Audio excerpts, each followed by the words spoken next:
All right, good Thursday. One second, little echo there. Good Thursday evening, Mid-Michigan. Chief Meteorologist Chris Easlick coming to you with tonight's weather chat. And we're, of course, going to be talking about the weekend weather, but also we do have some rain on the way as we head towards tomorrow, so want to get going on that as well. If you have a question along the way, we'll be happy to answer that, so feel free to post any questions in the comments as we get going. Do want to make sure that if you do have a question, we get that answered for you tonight. And also, I think we'll have another chance to do a stream tomorrow night as well. And so we'll be able to focus on the weekend as much as possible here as we move forward. So here's how things shape up tonight. We do have a system that is currently getting itself together just to our west. You can see these showers developing in parts of Wisconsin, also some of them extending north into the UP and out over Lake Superior. Those showers not expected to bring a ton of rainfall for tomorrow morning as far as the amounts go, but I do think that it will bring measurable rain for just about everybody and could be a nuisance during your morning commute tomorrow. Those showers probably an arrival time closer to about 3 or 4 o'clock in the morning. And those showers not expected to bring any severe weather, but you can see here that they may have a chance to bring some more moderate to maybe even isolated heavy areas of rain. But briefly, because you notice how quickly it moves through, we've got some of that rain already moving into the Bay region by around 5:30 and 6, already starting to move off to the east into the thumb around 6, 7 o'clock. And then by the time we get to 8, most of it seems like it's done, and it starts to move out as we head towards late Friday morning. And I think as we go into Friday afternoon and Friday evening, we'll be looking at a much different picture than what we see during the morning. And I think the rainfall amounts should be relatively light as this moves through. I do think it's possible as we go towards later Friday evening that we will have a chance for some lake effect showers that will develop sort of on the back side of this system. But it looks to be more of a Lake Michigan thing that may clip some of our northerly areas. And other than that, I think we'll be in pretty decent shape when it comes to high school football and things like that. So just going to test out a quick link here just to get this out to our app, just to make sure that everybody can join the live stream if they so choose, especially before we get to the weekend conversation. So let me just do that really quick, and we should be back in business. The rainfall amounts with this likely checking in at about 1/4 of an inch or less for most of mid-Michigan. I do think there is a possibility so a few places could get maybe 3 or 4 tenths. I would expect that to be more of an exception rather than the rule, and so a pretty easy event to get through. And I think most of our rain accumulation, if we had that, would be primarily during the morning hours rather than anything that's around for the late afternoon and for the evening. So instead of starting with the latest on our system, when it comes to the rain and snow hour by hour, one thing that I think is important to precede this discussion is we've been talking all week about warm ground temperatures. We know that soil temperatures are in the 40s and 50s. There's also the possibility that our air temperatures may not cooperate also. And so on Saturday, we expect high temperatures to be potentially in the 40s. Those 40s will take a minute to cool down into Saturday night. And by 7 o'clock, we're still looking at temps that are likely in the mid to even upper 30s in certain spots. We fast forward to Sunday morning at about 1 o'clock in the morning, and our temperatures are still right around the mid 30s. We fast forward a little bit more to around 8 o'clock. These are the projected temperatures at 8 o'clock on Sunday morning. How many of these are at the freezing mark or below? Not really all that many. So not only are we looking at warm ground temperatures, we are looking at the potential for warm air temperatures as well, or at least temperatures above freezing. And so you've already put 2 hurdles into place. And I've talked about that a lot with this system the last couple of days. And it feels like we're talking about this system way too much for what it is. But the fact that it's just the first one of the year, everybody seems to be interested in winter type weather too. So we just want you to have the best explanation possible. But you've got the warm ground temperatures, potentially temperatures in the air that don't fall below freezing. But then also there's the possibility, because you've got some of the warmer air temperatures leading into this event Saturday and Saturday evening, it's entirely possible that we may see some mixed precipitation or just outright rain in certain areas at first as we start to see this get underway. And then on Sunday, we fast forward from 8 o'clock to, let's just move forward a little bit to, let's say, noon. We're already back in the middle to upper 30s. The precipitation is getting lighter. Well, if you've been on our live stream for the last couple of days or watched any of our newscasts, read any of our articles online, is we've also been talking about, in order to overcome that warm ground, you have to have it snow hard. Well, once we start getting into the daylight hours on Sunday, especially as we inch our way through the morning towards lunchtime, the precipitation is expected to lighten up. And so not only are you losing those snowfall rates that could overcome the warm ground, but now you're fighting against air temperatures as well.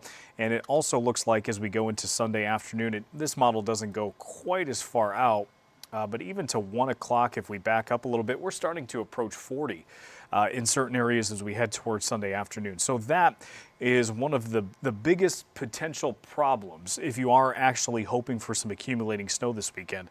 I think that is one challenge that we have that will be really interesting. So here's the latest look at our hour-by-hour forecast. We're starting to get into what we call the high resolution window. And what that high resolution window does is it gives us more of a detailed look at what this storm system is. So just for a comparison's sake, this graphic right here shows 4 different models and 4 different placements of this system, which also is something that we're trying to sort out here as we get through the next, I would say, 24 hours. Is we've had some systems that are a little bit further to the north in certain models and others a little bit further to the south. And it's been a little bit difficult because we have other tools that sometimes narrow it down. You can get a sense of, okay, which models are more likely telling the truth.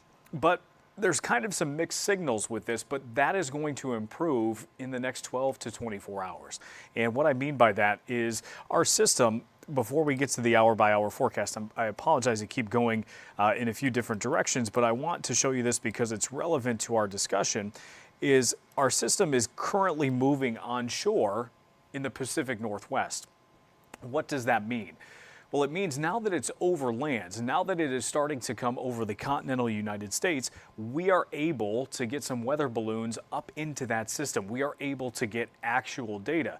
When these systems are out over the ocean, there is very limited observation potential, so a lot of our computer models are simulating what they think is happening, and they're not getting that real-time data.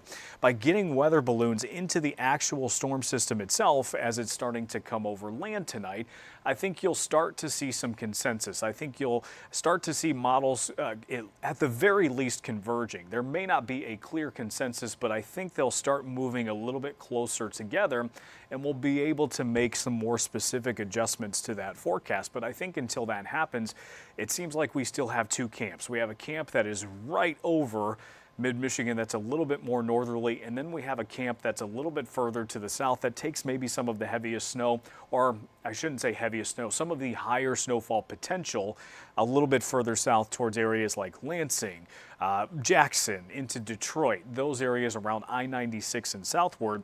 That seems to be where the 2 camps lie. So that is something that's critical, and don't be surprised. I would love if you used our First Alert app. I would love if you only consumed weather information from TV5. That is obvious. But I also know that you have other sources of weather information on your phone and things like that. Because we're getting this sampling tonight, do not be shocked if over the next 12 to 24 hours, if you get some wild swings in some of that data that you've been consuming. Things may have seemed pretty steady this week. Maybe you've got an app that's been telling you only a few inches of snow or very little snow, and it said the same thing for a couple of days over. It is very possible, depending on how our models handle this new information tonight, that you might see wild swings.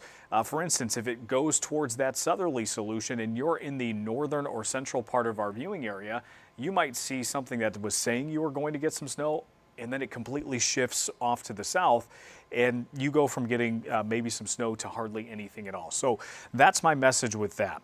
Our in-house model here that came in a little bit earlier today I think is important because it does show you by Saturday at 7 o'clock, what do we have out in front of this? We have rain out in front of this. Now, this model, as it moves in, and keep in mind, this is just one that we use, as it moves in, this does tend to cool things down relatively quickly. I think it might be cooling things down a little too quickly, but I also think it's possible that we see even a rain and snow mix, if not just outright rain. Well, any moisture that we have that is not snow is going to cause our process to accumulate to be even harder. And what I mean by that is it's much easier to cool down a dry surface than it is to cool down a wet surface. And so you've already taken a process that may take some time to overcome in those ground temperatures, and you've just added a little bit more on top of that. And so that is, I think, another factor as we go into this. And this solution itself, you'll notice, is one of the more southern solutions and keeps a lot of that snow in areas that I was just talking about. It's in the more Grand Rapids, Lansing, Jackson, Kalamazoo, and Detroit area, where there are some others, if you refer back to this picture I just showed you here, that are a little bit further to the north. So for instance, the GFS model, which is the American model, is a little bit further to the north. You've got the NAM model, which at other times today has been a little bit more northerly as well. And so there's again, a little bit of fighting going on, and I think that is going to be something that sorts itself out here very soon. Let me see, just while we're looking here, let me see if we can get the latest model in here, if the new one has come in, because that might give us a fresh look at things. It only goes out, yeah, it's still only going out so far. Another thing that I think is worth noting, we'll do a more zoomed in look here, is we expect after the main part of the system comes through, we're going to transition to more of a lake effect event. And so if you look at this image right here, this is 9:30 on Sunday morning. We've got northeasterly winds starting to funnel in.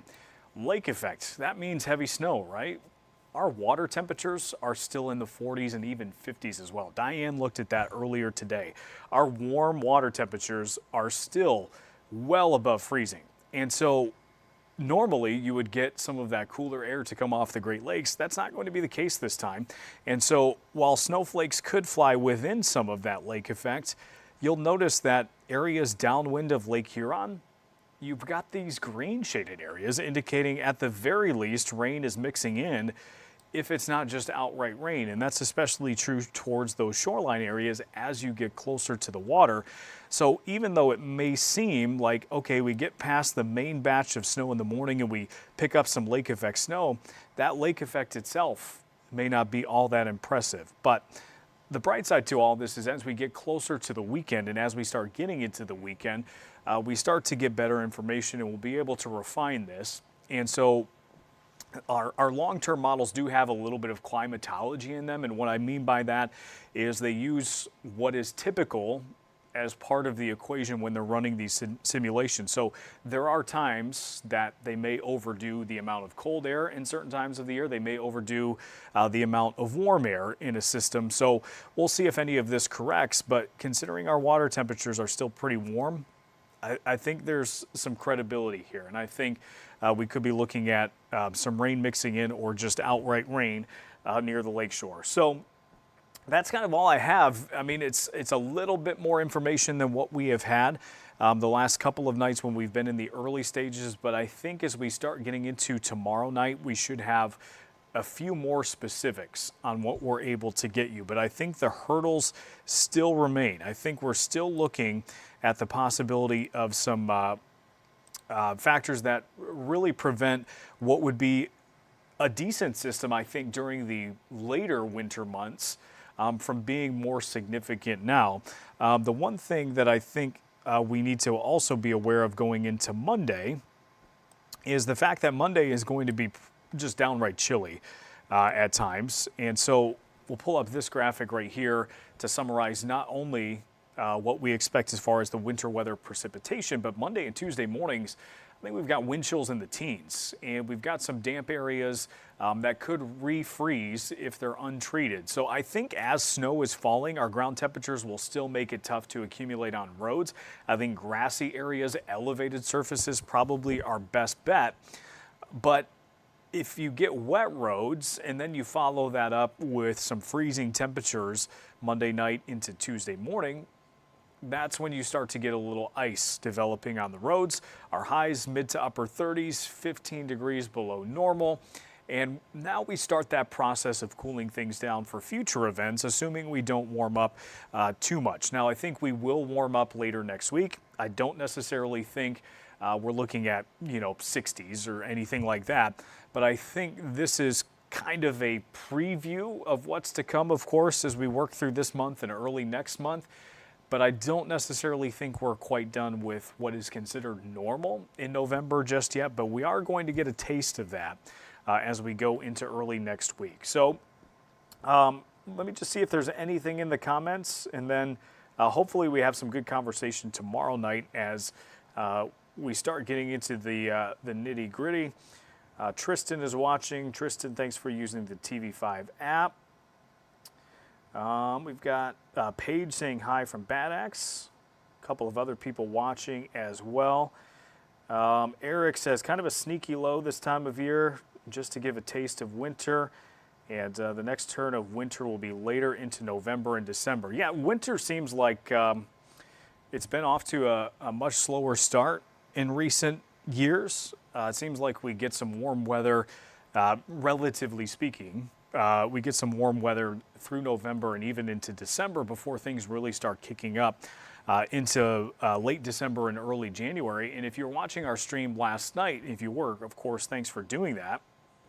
But we talked about, if you just look at the months of December, January, and February, which is technically meteorological winter, we haven't had an above average snowfall in Saginaw since 2014. And if you think back to what 2014 was, that was the year of the polar vortex, and where everybody learned what the term polar vortex meant. So it's been that long. It's been pretty much a decade since we have had an above average snowfall in Saginaw for just the months of December, January, and February, which is considered the winter season. Now in Michigan, our snow season goes from late October all the way through early May. So it's not just winter, but I thought that was fascinating that the winter months themselves, we have not had that above average snowfall in Saginaw for more than 10 years. And so we'll see what happens with this. Alan saying hi from Alma. Alan, good to have you. Alan from Alma. We've got Helen, Madison. Who else we got? We got Brad Tobias in the house. Hopefully none of you mind me calling out your name. Sue, thanks for joining. And if there's anyone who has a quick question here before I turn the stream off, feel free to shout that out really quick.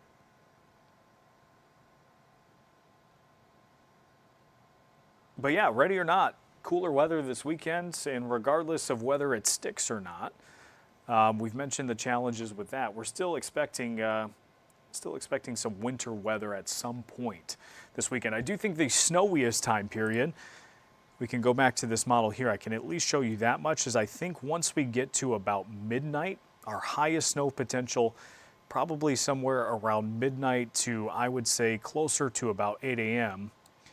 And if you look at this, you'll also notice that the snow kind of breaks up in this model over mid-Michigan as well. So are we going to have some concerns about some dry air trying to intrude on this system too? I think that's something we'll have to be careful with as well.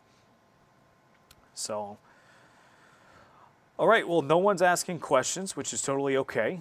So we'll end the stream. If you have a question that you think of after we end the stream, would be happy to answer it in the comment section. Otherwise, we'll see you tomorrow night as close to 9 o'clock as possible. If it doesn't always happen right at 9, there might be a technical difficulty, or I'm trying to get a graphic ready or something like that. But it'll be roughly around 9 o'clock each night, and usually we'll send out an alert for you. Other than that, thanks for watching the stream, and we will see all of you as we go into our Friday.